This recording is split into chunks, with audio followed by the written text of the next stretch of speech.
데살로니가전서 5장 16절에 오늘 본문과 같은 말씀이 있죠. 항상 기뻐하라. 오늘 본문 속에는 더 추가되어서 내가 다시 말하노니 주 안에서 기뻐하라고 그렇게 말씀을 하고 있는데요. 이 데살로니가전서 5장 16절에 항상 기뻐하라는 말씀을 18절에 그리스도 예수 안에서 너희를 향하신 하나님의 뜻이니라는 말씀과 연결하여서 이해를 해도 틀림이 없겠습니다. 다시 말하면 이 말씀은 항상 기뻐하는 것이 신자들을 향한 하나님의 뜻이라는 말씀이 되겠지요. 그러므로 또한 항상 기뻐하는 것은 신자가 당연히 가져야 할 모습이어야 하고요. 정색을 하고 말씀을 드린다면 기쁨이 없는 신자는 있을 수 없다. 기쁨이 없는 신자는 있을 수 없다고 말할 수 있겠고, 그러므로 참 신자인지 아닌지를 판별하는 시금석이 바로 기쁨이라고 말을 해도 틀리지 않습니다. 주님께서는 제자들에게 세상이 빼앗지 못하는 기쁨을 주겠다고 약속하셨습니다.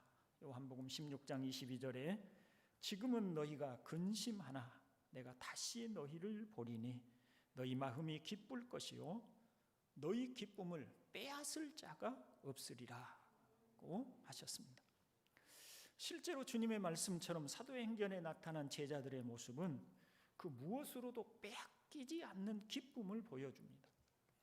사도들이 바리새인들과 사두개인들에게 체포되어서 감옥에 갇히고, 그리고 다시는 예수의 이름으로 말하지 말라고 책찍질을 당하고 난 후에도 주님을 위하여 능욕받는 일에 합당한 자로 여겨주심을 감사하고 찬송했다고 하여서 그 환난 중에도 그 시련으로 인하여서도 결코 기쁨을 빼앗기지 않는 제자들의 모습을 볼 수가 있습니다. 서신서를 읽어보아도 기쁨이 신자들의 주요한 특징인 것을 볼 수가 있습니다. 로마서 14장 17절에서는 하나님의 나라는 먹는 것과 마시는 것이 아니요 오직 성령 안에 있는 의와 평강과 희락이라 하여서 여기 희락, 즉 기쁨이 하나님 나라의 특징임을 가르쳐 주고 있고요. 또 베드로도 초대교회 교인들에게 편지를 쓰면서 예수를 너희가 보지 못하였으나 사랑하는도다. 이제도 보지 못하나 믿고 말할 수 없는 영광스러운 즐거움으로 기뻐하니라고 하여서 기쁨이 구원을 받은 신자들의 특징임을 말을 해줍니다. 요한계시록은 어떨까요?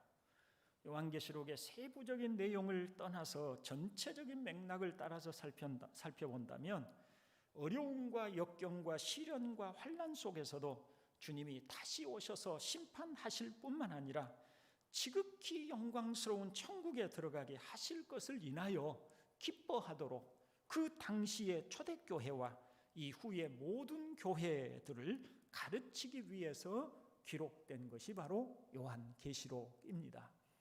그러니 요한계시록도 신자들에게는 하나님 나라의 소망을 인하여서 기뻐하라고 그렇게 권면하고 있다고 할 수 있겠죠.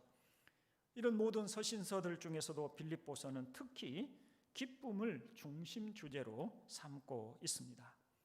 1장에서 우리가 살펴본 바와 같이 바울은 자신이 처한 어려움과 교회가 직면한 여러 가지 어려움들 속에서도 신자들이 기쁨을 잊지 않도록 독려하고 격려하고 있습니다. 성령으로 진리를 깨달은 바울에게 있어서 그리스도인들이 불행하게 사는 것은 크나큰 비극이었습니다. 그것은 그들의 신앙 고백을 부정하는 것이며 믿음의 가장 영광스러운 면을 빼앗긴 것이었습니다. 사도는 그것을 두고 볼 수가 없었습니다. 사실 바울이 남에게 위로를 주거나 또 남을 격려할 만한 그런 환경 속에 있는 것은 아니었습니다. 그는 지금 로마의 감옥에서 언제 사형을 당하여 죽게 될지 또는 풀려나게 될지 알 수 없는 긴박한 속에 살고 있었다는 말씀을 드렸습니다.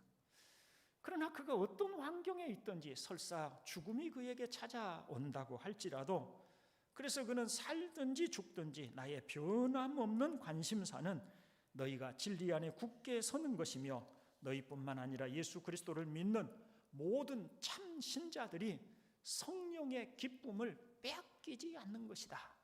이것이 바울이 빌립보서를 통해서 가르쳐 주고 또 격려하고 싶었던 것이었습니다. 여러분, 오늘 이 주제는 저에게도 참 많은 도전이 되는 내용이었습니다. 제 스스로도 삶의 어떤 기쁨을 잃어버리고 반복되는 삶의 권태로움에 빠져 있는 것이 아닌가 싶어서 마치 바늘로 찌르는 듯한 아픔을 느끼면서 이 말씀을 준비하였습니다.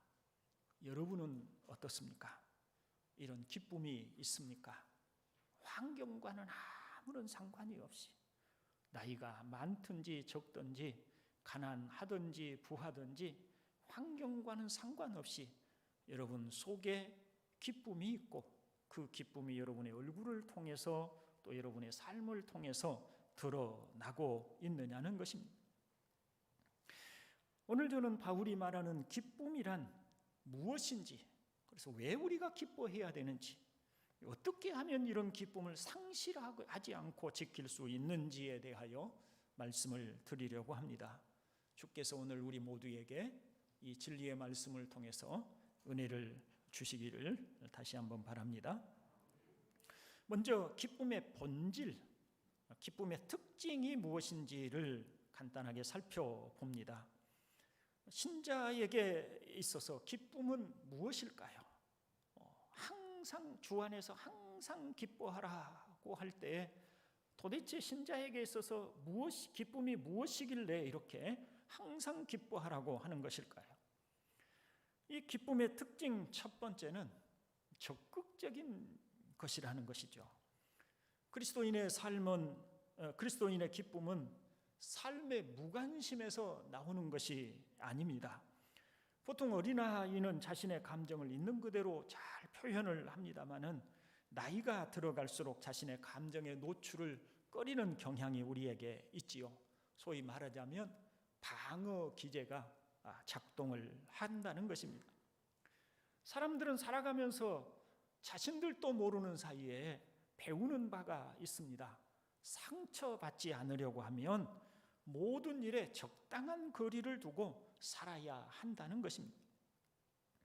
어린아이처럼 자신의 감정을 드러내기보다는 감정도 숨기고 마음도 숨기는 것이 지혜라는 것을 배우게 됩니다.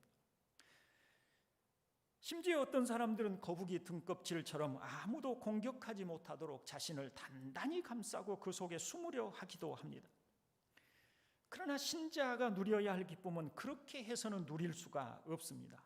그렇게 소극적으로 해서는 결코 누릴 수 없다는 것입니다. 혹 그리스도인이 된다는 것을 엄숙하고 진지한 얼굴로 금식하며 말을 조심하며 다른 누군가가 접근하는 것을 꺼리게 하는 근엄함으로 오해한다면 그것은 절대로 아니라는 점을 말씀드리고 싶습니다. 신자에게 있어서 기쁨은 적극적인 기쁨입니다. 역동적인 기쁨이며 감정이 두드러지게 나타나는 것입니다. 이 기쁨은 환희를 느끼게 하며 우리의 몸짓과 얼굴에 고스란히 나타나는 것입니다. 그러니 나는 속으로 기뻐하고 나는 마음으로 기뻐하고 겉으로는 표현하지 않는다고 말할 수 없는 것이라는 겁니다. 초대교회 신자들을 보고 주변에 있는 사람들이 믿지 않는 불신자들이 넌 도대체 무엇이 기쁘고 즐거워서 항상 그렇게 웃고 있느냐라고 그들에게 묻는 말이 있습니다. 베드로가 그 말을 이렇게 표현했지요. 너희에게 너희 소망이 무엇이냐고 묻는 자에게, 이렇게 표현을 했습니다. 여러분, 주변의 사람들이 바라볼 때 초대교회 신자들의 삶이란 궁핍하기 이를 데가 없어요. 삶 자체도, 초대교인들 자체도 부유한 귀족계층이나 유복한 사람들이 교회에 들어온 것이 아니라 당시의 노예들이나 비천한 출신의 성도들이 대부분이 다 교회에 들어왔습니다. 그러니 그들의 살아가는 모습을 보면 남의 종살이하고 있고 노예 생활을 하고 있거나 혹은 가난한 사람들이 대다수였어요. 그런데 그들이 또한 신앙적인 핍박도 받고 있었습니다. 교회가 얼마나 오랜 세월 동안 핍박을 받았는지 우리는 잘 알고 있지 않습니까? 그런데 그런 성도들의 얼굴에 다른 누군가도 이상스럽게 생각할 만큼 그들의 얼굴에 기쁨이 있는 거예요. 도대체 저 사람은 기뻐할 이유가 하나도 없는데 무엇 때문에 너는 기뻐하느냐? 너는 도대체 무슨 소망이 있다고? 네 삶을 보면 아무런 소망도 없어 보이는데 너에게는 도대체 무슨 소망이 있다고 너는 그렇게 기뻐하고 얼굴에 그 기쁨이 표현하고 나타나고 있느냐라고 묻는 거예요. 베드로는 그런 질문을 받을 때 너희가 대답할 말을 가지고 있어야 한다라고 그렇게 말했던 것이죠.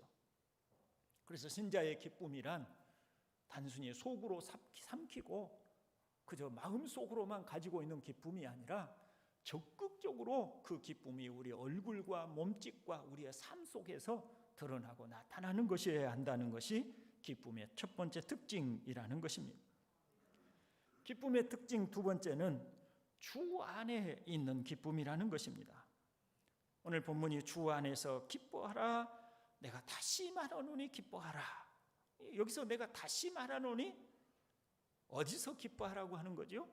주 안에서 기뻐하라고 말을 하고 있는 것입니다. 말하자면 이 기쁨은 억지로 혹은 행복하기를 애를 써서 노력함으로 얻어지는 것이 아니라는 것입니다. 심리학에서는 사람이 생각을 고치면 또는 마음을 고쳐 먹으면 얼마든지 행복할 수 있다고 합니다. 제가 언젠가 우리나라에 아주 유명한 많은 사람들에게 인기가 있는 스님의 강연을 제가 TV로 한번 들어본 적이 있어요. 근데 이제 그 사람들이 워낙에 많은 사람들에게 인기가 있고 또 많은 좋은 조언들을 해주니까 그 강연에 와서 이제 스님에게 질문도 하고 대답을 듣기도 하는데 대체로 대답의 요지가 그거예요. 마음을 고쳐 먹어라. 일어난 일을 어떻게 할 수 없지 않냐? 발생한 일이 어떻게 해결되는 것 아니지 않냐? 근데 그것을 받아들이는 마음에 따라서 우리는 얼마든지 마음의 평안을 얻을 수 있고 좋게 받아들일 수 있는 것이다. 이게 그분의 대답의 요지였어요. 심리학에서는 우리에게 그렇게 얘기를 합니다. 생각을 고쳐 먹으면 행복할 수 있어. 마음을 좀 달리 생각하면 얼마든지 기뻐할 수 있어. 이것이 심리학적으로 우리에게 조언해 주는 바입니다. 또 세상에는 심리적으로 행복해하는 여러 가지 것들이 있습니다.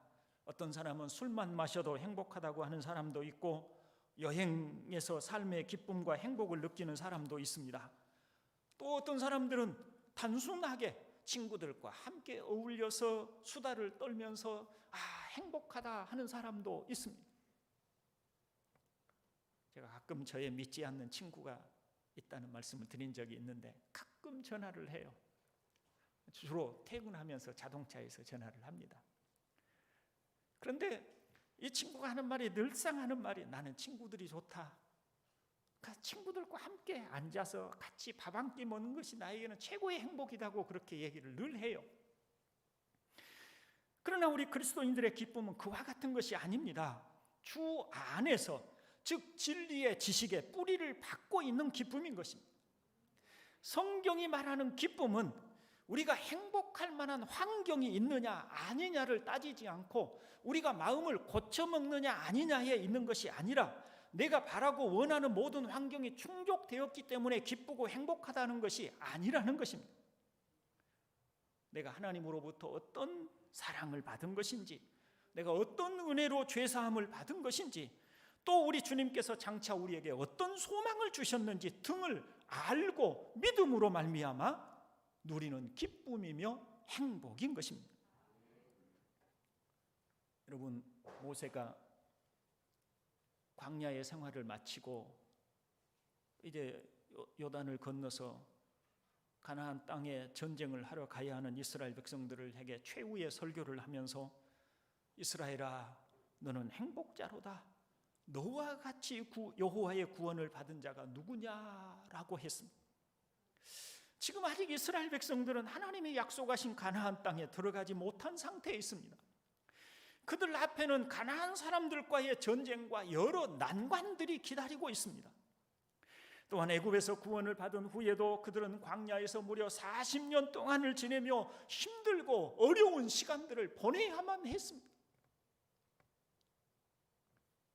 애굽에서 나왔을 때 20세 이상의 장정들 가운데 말이죠, 그 20세 이상 장정된 장정으로 애굽에서 나왔던 사람들이 광야에서 40년을 사는 동안에 갈렙과 여호수아와 모세를 제외하고는 다 죽었잖아요.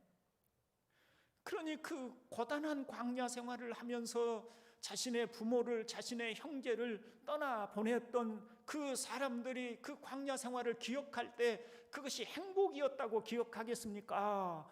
고통스럽고 힘겨웠다고 기억을 하겠습니까? 그리고 아직 그들은 젖과 꿀이 흐르는 땅을 차지하지도 못했습니다. 그런데도 불구하고 모세는 이스라엘 백성들을 향해서 너는 행복자라고 그렇게 말을 하고 있습니다. 왜냐하면 모세는 하나님의 전능하심을 믿었습니다. 모세는 하나님의 약속하신 바를 반드시 지키시는 신실하신 분인 것을 믿었습니다. 그렇기 때문에 아직 그들이 얻은 것도 없고 아직 그들 앞에 수많은 난관들이 기다리고 있고 또 그들이 기억이라고 하는 광야에서 태어나서 광야에서 자라면서 겪었던 수많은 괴로움들과 어려움들과 상처들이 가득한 삶인데, 그럼에도 불구하고 모세는 너희는 행복자라고 그렇게 말을 하고 있습니다. 왜냐하면 하나님이 그들과 함께 하시기 때문이라는 겁니다. 하박국도 말하지요. 비록 무화과 나무가 무성하지 못하며 포도나무에 열매가 없으며 감람나무에 소출이 없으며 밭에 먹을 것이 없으며 우리의 양이 없으며 외양간에 소가 없을지라도 나는 여호와로 말미암아 즐거워하며 나의 구원의 하나님으로 말미암아 기뻐하리로다. 여러분, 여기 하박국이 나는 이것도 없으며 말하고 할 때 이 없다고 하는 걸 다 빼버리세요. 우리 뭐가 남겠어요? 뭐가 남겠어요? 아무것도 남는 게 없다. 아무것도 남는 게 없고 다 사라져버려도 나는 구원의 하나님으로 말미암아 기뻐하리로다고 하고 있습니다. 하박국은 하나님으로부터 앞으로 이스라엘 백성들 앞에 놓여 있는 앞으로 이스라엘 백성들 앞에 다가올 운명에 대한 이야기를 들었습니다. 이스라엘 백성들 앞에 다가올 운명은 처참하고 비참한 것들이었습니다. 그들은 성급하고 사나운 갈대아 사람들에 의해서 얼마나 비참하게 나라가 망하고 백성들이 끌려가게 될 것을 하나님께서 가르쳐 주셨습니다. 그럼에도 불구하고 구원하시는 하나님, 우리의 힘이 되신 하나님이 계시니 그 하나님으로 인하여 얼마든지 기뻐할 수 있다고 하박국은 그렇게 고백하고 있습니다. 신자들이 갖는 기쁨은 조건과 환경 혹은 심리적인 기쁨이 아닌 것입니다.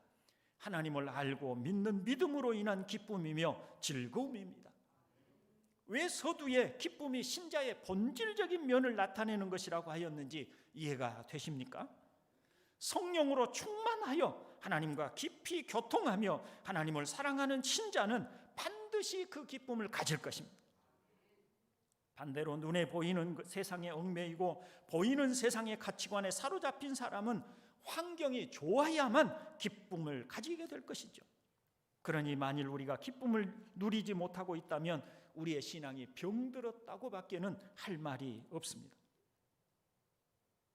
우리 모두에게 성령으로 인하여서 성령께서 주시는 기쁨을 회복하고 성령의 기쁨이 우리의 얼굴과 우리의 삶에 가득 넘치시기를 주님의 이름으로 축원을 드립니다. 다음으로 기쁨을 방해하는 장애물에 대하여 살펴보겠습니다. 다시 제가 조금 요약을 드린다면, 하나님께서 우리를 죄와 사망에서 구원하시고 성령을 우리에게 주실 때 성령은 기쁨의 영이셔서 저절로 우리는 기쁨이라는 것을 예수 그리스도를 믿을 때 가지는 것이 당연하다는 거예요. 그런데 이 기쁨이라고 하는 것이 여러 방해 요소들에 의해서 이미 우리 안에 있어야 할 기쁨이 여러 방해 요소들에 의해서 기쁨이 표현되지 못하고 사라지고 기쁨들이 억눌려져 있다는 것을 말씀드리는 겁니다. 그럼 그게 무엇인지 살펴봅니다. 첫 번째는, 가장 먼저 생각할 수 있는 것은 그리스도와의 바른 관계를 맺지 못하는 것입니다. 주 안에서 기쁨을 이라는 말을 강조하는 이유가 이것입니다. 말하자면 자신이 얼마나 가난하고 비참하며 깊은 수렁에 빠져 있는지를 깨닫지 못하기 때문에 주님께서 주신 구원의 은혜를 제대로 알지 못한다는 것입니다. 그래서 마땅히 가져야 할 감사와 기쁨을 갖지 못하는 것이에요. 이렇게 말할 수 있습니다. 우리가 참으로 비참하고 참으로 저 깊은 수렁 속에 빠져 있다는 것을, 내가 그런 속에서 두렵고 무서운 심판을 기다리고 있다는 것을 알게 되면 그곳으로부터 나를 구원해 주신 그 은혜가 얼마나 큰지를 알게 되는 거예요. 그러니까 내가 예수를 믿음으로 내가 얼마만한 큰 은혜를 받은 사람이고 내가 얼마만한 큰 기쁨 속에 살아야 한다는 것을 알지 못하고 있다면 그는 자신이 어떤 비참한 형편에서 구원받았는지를 모르고 있을 가능성이 많은 거예요. 주님께서 산상설교에서 하신 말씀에도 이러한 부분들이 있지요. 심령이 가난한 자는 복이 있나니 천국이 그들의 것이며, 의에 줄이고 목마른 자는 복이 있나니 천국이 그들의 것이미요 라고 하였습니다. 줄이고 목마른 사람이 물이 필요한 줄을 알게 되고 물이 귀한 줄을 알게 되는 것입니다. 배고픈 사람이 그 음식 하나가, 배고픔을 해결해 줄 음식 하나가 얼마나 좋은 것인지를 아는 거예요. 여러분들이 옛날에 어린 시절에 쌀밥이 없었잖아요. 그때는 그야말로 보리밥 투성이고 또 고구마나 감자로 한 끼 식사를 때우기도 하고. 그런데 제 어릴 때에 제가 아들이 혼자라서 그랬는지 모르겠는데요, 저희 아버지를 드리기 위해서 이 흰 쌀밥을 짓는데 그 중에 조금을 한두 스푼을 떠가지고 그걸 제 밥에다가 이렇게 같이 주셨어요.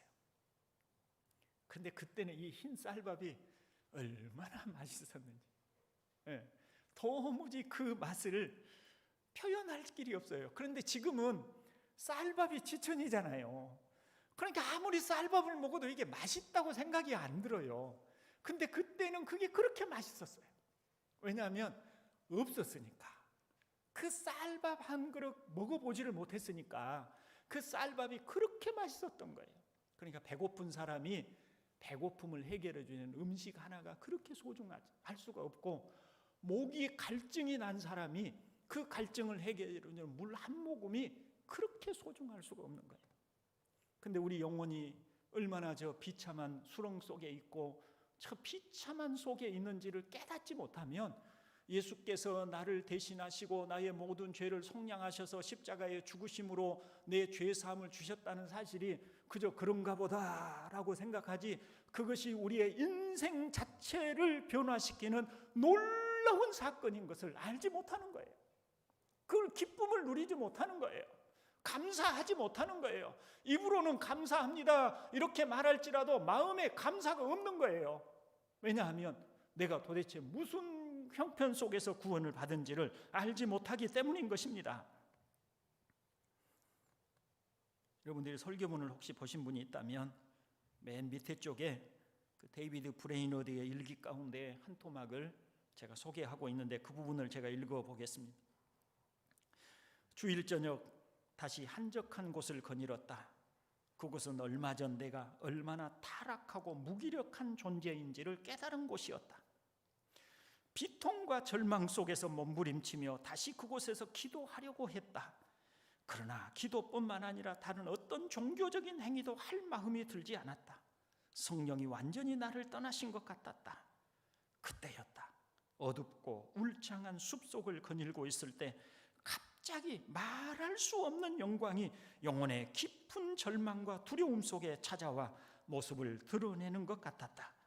그것은 눈으로 볼 수 있는 외적인 빛이 아니었다. 그것은 나로 하나님을 새롭게 이해하고 보게 만든 빛이었다. 그것은 한 번도 경험해 본 적이 없는 것이었다. 비슷한 것도 느껴본 적이 없었다. 그 빛을 본 순간 그것이 하나님의 영광이라는 것을 알 수 있었다. 그 하나님을, 그토록 영광스러운 존재를 보면서 내 영혼이 말할 수 없는 기쁨으로 충만해졌다. 이게 길어서 제가 다 기록하지 못했습니다만, 이 데이비드 브레인러드의 일기 이 앞부분을 보면 그가 자신의 허물과 죄로 얼마나 괴로워했는지를 설명하고 있습니다.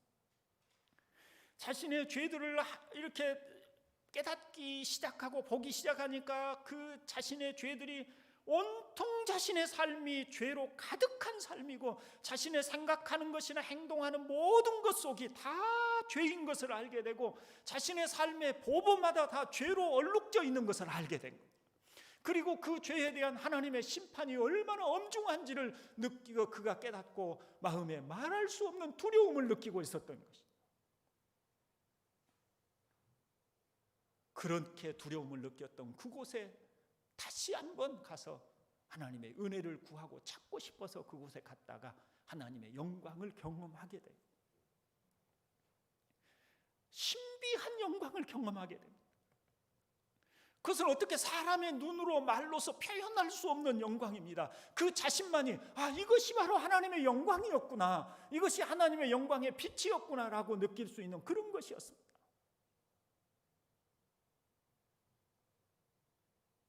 여러분, 이 영광을 느껴보신 적이 있습니까?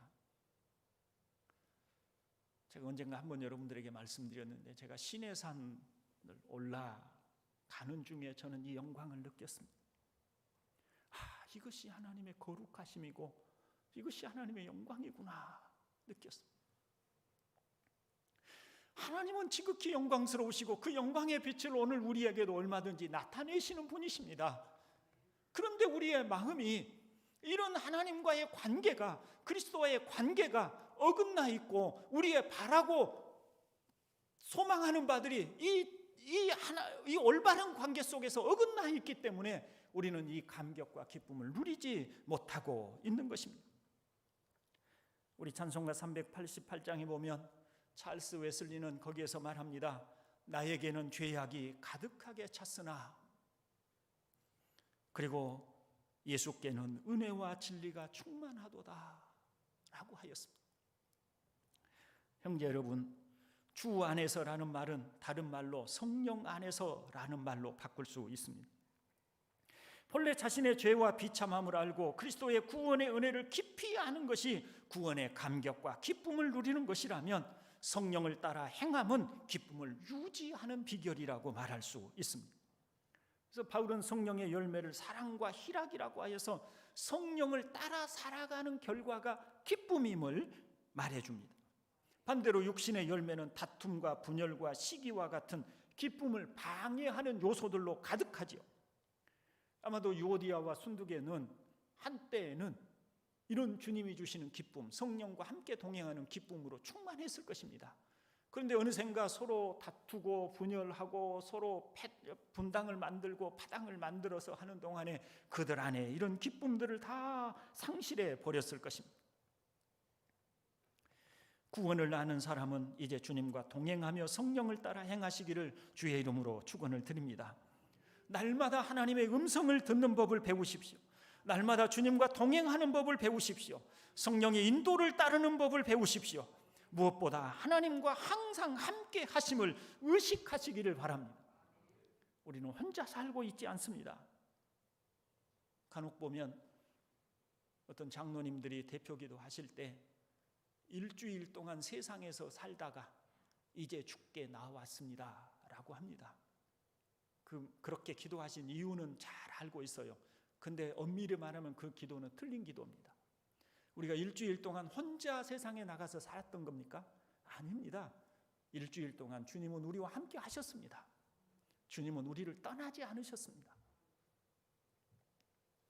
어제 장한순 집사님이 오늘 일찍 병원에 가기 때문에 예배에 참여하기가 어렵겠다고 이제 찾아오셨을 때 제가 그런 말씀을 드렸어요. 제가 어떤 책을 읽는데 깊이 감명받은 바가 있었다. 우리는 생각할 때 하나님께서 나 같은 사람을 뭘 그리 중요하게 생각하시겠냐? 나같이 생활이 올바른 것도 아니고 또 하나님 앞에 거룩한 성령으로 충만한 사람도 아니고 그렇다고 내가 무슨 교회에서 뚜렷하게 높은 위치에서 많은 일들을 하는 사람도 아니고 여러모로 봐도 나는 참 볼 것 없는 사람인데 하나님이 그런 나를 뭘 그리 중요하게 생각하시겠냐라고 생각하는 것이 일반적으로 우리들이 갖고 있는 생각들이다. 그런데 그 책에서는 이렇게 말하고 있어요. 아닙니다. 틀렸습니다. 하나님은 바로 당신을 중심으로 해서 하나님의 뜻과 계획을 세우시고 이루어 가십니다.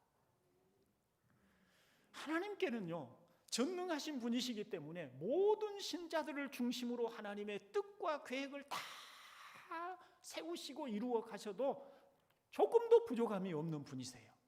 그 하나님께서 우리를 구원하실 때 하찮은 존재로 구원하신 것이 아니라는 겁니다.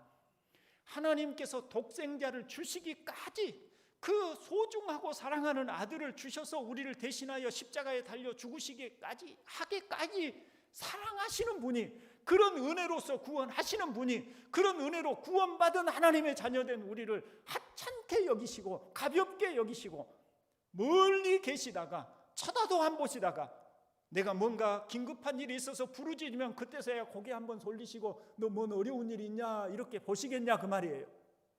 그러지 않는다는 겁니다. 하나님은 우리와 함께 하신다. 하나님은 언제나 우리를 중심으로 하루의 일과를 짜시고 우리의 걸음을 인도하시고 범사에 우리의 삶을 주장하시고 인도하시는 분이시다.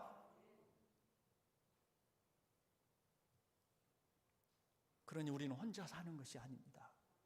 혼자 살다가 온 것이 아닙니다. 주님이 일주일 동안 우리와 함께 동행하시고 살다가, 주님과 함께 살다가 주의 날에 이렇게 나와 동행하시고 나에게 은혜를 베풀어 주신 하나님께 감사의 예배를 드리기 위해서 온 것입니다. 혹시 하나님께서 함께 하심을 만사형통이라고 생각하셨다면 그것은 오해입니다. 하나님은 우리의 삶을 만사형통하게 하시면서 동행하시는 것이 아니라 우리가 처한 모든 상황 가운데 함께 하십니다. 괴로운 일을 없애버리셔서 우리와 함께 하심을 나타내 주시는 것이 아니라 질병의 아픔 속에서도 함께 하시는 것입니다. 병을 없애서 하나님이 나를 사랑하신다는 걸 나타내는 것이 아니라 병으로 내가 고통당할 때 내 옆에서 내 손을 잡아주시고 내 옆에서 나를 위로해 주시고 옆에서 나와 내 눈의 눈물을 닦아주셔서 함께 하시는 것입니다. 근데 우리가 그걸 오해하고 있는 거예요. 내 일이 막히면, 내 일이 형통하지 못하면, 내가 병들면 하나님은 나를 사랑하지 않으셔서 그런 줄로 이해합니다. 그렇게 생각하는데 아니에요. 우리가 영의 눈을 떠서 바라보면 하나님이 함께 하심을 알 수 있습니다. 그래서 우리는 어려움 중에도 환경과 관계없는 기쁨을 누리게 되는 줄로 믿습니다. 기쁨을 방해받지 않을 실제적인 비결을 조금 더 살펴봅니다. 먼저 6절이 설명하는 기도와 간구입니다. 염려가 있다면 염려에 붙잡혀 있지 말고 간구와 기도를 하라고 합니다. 그러면 모든 지각에 뛰어난 하나님의 평강이 우리의 마음과 생각을 지켜 주 안에서 항상 기뻐할 수 있다는 것입니다. 앞선 믿음의 신실한 형제들이 주 안에서 기뻐하며 살 수 있었던 비결은 주님과 대화하고 교제하는 시간을 가지며 주님을 묵상하는 시간을 갖는 것이었습니다. 소개해드린 데이비드 브레이너드는 마음이 곤고해질 때마다 홀로 하나님과 교통하는 시간을 갖고자 하였습니다. 그리고 곧 기쁨을 회복할 수 있었다고 고백합니다. 현재 우리는 너무 바쁘기 때문에 주님과 교통하며 묵상하는 시간을 갖지 못하고 있습니다. 그런데 루터는 너무 바쁘기 때문에 더욱 기도하지 않을 수 없다고 하였습니다. 기도와 묵상의 시간은 우리 마음의 중심이 어디 있느냐에 달린 것이지 시간의 문제가 아닌 것이에요. 우리는 바빠서 분주해서 너무 힘들어서 기도할 수 없고 묵상할 수 없다고 하지만 사실은 우리의 마음이 주님에게서 멀어져 있기 때문인 것입니다. 솔직하게 얘기를 해봅시다. 하루에 30분 시간을 내기가 어려운 것입니까? 아니죠. 소중한 일이 있다면, 중요하다고 생각하면 그 일부터 하는 겁니다. 유명한 그림이 있잖아요. 농부가 교회 종소리가 울리니까 하던 쟁기질을 중단하고 기도하고 있는 그림입니다. 그랬더니 천사가 그 쟁기를 잡고 갈고 있는 것이 그림에 그려져 있죠. 이 그림의 뜻은 아주 분명합니다. 우리가 하나님께 기도하면 하나님이 우리 대신 일하신다는 것입니다. 그런데 우리가 그걸 생각하지 못하고 믿지 못하니까 내가 일을 해야 한다고 생각하고 내가 바쁘게 서둘러 사는 겁니다. 하나님과 함께하고 하나님의 도우심을 받지 않고 그저 나 혼자 사는 거예요. 그러니 묵상할 시간도 없다, 기도할 시간도 없다고 핑계는 대고 있지만 사실은 하나님을 사랑하지 않기 때문입니다. 다음으로 기쁨을 방해받지 않을 비결은 상황에 휘둘리지 않는 것입니다. 이 부분은 여러분들이 조금 더 설교문을 보시면서 참조해 주시면 되겠습니다. 이제 말씀을 마치려고 합니다. 형제 여러분, 우리는 눈에 보이는 환경에서 기쁨을 찾으려고 합니다. 열심히 일을 해서 성공적인 결과를 만들어내어 기쁨을 누리려고 합니다. 굳이 복음이 없어도 일이 잘 풀리는 동안에는 문제가 없는 것처럼 보입니다. 기뻐할 수 있고 행복해할 수 있습니다. 그러나 그런 기쁨은 일시적인 것입니다. 나이가 들고 몸에 병이 들어서 결국은 아무 일도 하지 못하는 때가 우리에게 곧 다가오게 됩니다. 여기 우리 나이 드신 우리 교우들은 아마 충분히 이해하실 거예요. 하고 싶어도 일을 하고 싶어도 할 수 없는 때가 옵니다. 움직이고 싶어도 움직일 수 없는 때가 옵니다. 그때는 우리가 무엇으로 기뻐할 수가 있겠습니까? 자신의 수고와 노력에서 기쁨을 얻으려고 하는 사람은 결국 허무와 허전함만을 거두게 될 것입니다. 성공해야만 행복해하는 사람들도 있습니다. 원하는 만큼 성공했다면 잠시 동안은 기쁠 것입니다. 그러나 성공은 곧 하강 곡선을 그리게 될 것입니다. 세상에는 영원한 것이 없기 때문입니다. 오직 주 안에 참 기쁨과 만족과 행복이 있습니다. 실패하고 죄를 지었을 경우도 마찬가지입니다. 그리스도인들은 죄에 빠지면 성령의 정죄를 받고 비참한 심정을 갖게 됩니다. 기쁨을 잃어버립니다. 그러나 참으로 하나님의 자녀들은 그대로 주저앉지 않습니다. 그들은 다시 주님께 돌아갑니다. 갈보리 언덕에 올라가 주님의 보혈로 깨끗이 씻김을 받기를 구하고 결국 자신의 모든 죄가 사함을 받았음을 알게 됩니다. 그래서 다시 기쁨을 회복하게 되는 것입니다. 여러분, 주 안에서 항상 기뻐하며 살기를 바랍니다. 잠시 기쁨을 잃어버렸다면 다시 회복할 수 있기를 바랍니다. 우리 얼굴에 기쁨이 묻어나오고 우리의 몸짓에 즐거움이 묻어나오고 행복함이 우리의 입에서 자신도 모르는 사이에 묻어나오는 그런 성도의 삶, 주 안에서 항상 기뻐하는 삶을 꼭 이루어가고 그 삶이 우리들의 삶 속에서 점점 더 충만해져 가서 우리 주변에 있는 사람들조차 함께 기뻐할 수 있는 그런 삶을 살아내실 수 있기를 주님의 이름으로 축원을 드립니다. 하나님 우리 아버지, 주 안에서 기뻐하라. 내가 다시 말하노니 항상 기뻐하라 하신 말씀을 통하여서 오늘 우리가 기쁨이 단순히 좋은 일이 있어서 즐거워하는 것이 아니요 신자의 마땅한 바라고 하는 것을 저희가 오늘 말씀을 통해서 깨달았습니다. 아버지 하나님, 부끄럽지만 우리 기쁨을 가지고 살지 못했습니다. 이론적으로는 우리가 얼마든지 기뻐할 수 있다는 것을 알고 있었지만 실제적인 삶에서는 이 기쁨을 상실하고 있었습니다. 상황에 휘둘려서 살았고 환경에 휘둘려서 살았습니다. 그러나 이제 우리를 긍휼히 여겨주셔서 진리의 성령께서 참으로 우리의 마음에 깊이 감화해 주시고 참 기쁨을 우리가 항상 누리고 살도록 은혜를 베풀어 주시옵소서. 우리 구주 예수 그리스도의 이름으로 기도드리옵나이다. 아멘. 시간이 조금 지났습니다마는 교회 소식 말씀드립니다. 이미 계속해서 광고 드린 바와 같이 금주 토요일에 11일이죠. 이제 장로 임직 또 원로장례 추대식, 그리고 또 권사 은퇴식과 권사 임직식이 있습니다. 우리 교회로서 오랜만에 갖게 되는 중요한 행사인데 이 행사에 꼭 많은 분들이 오셔서 또 축하도 해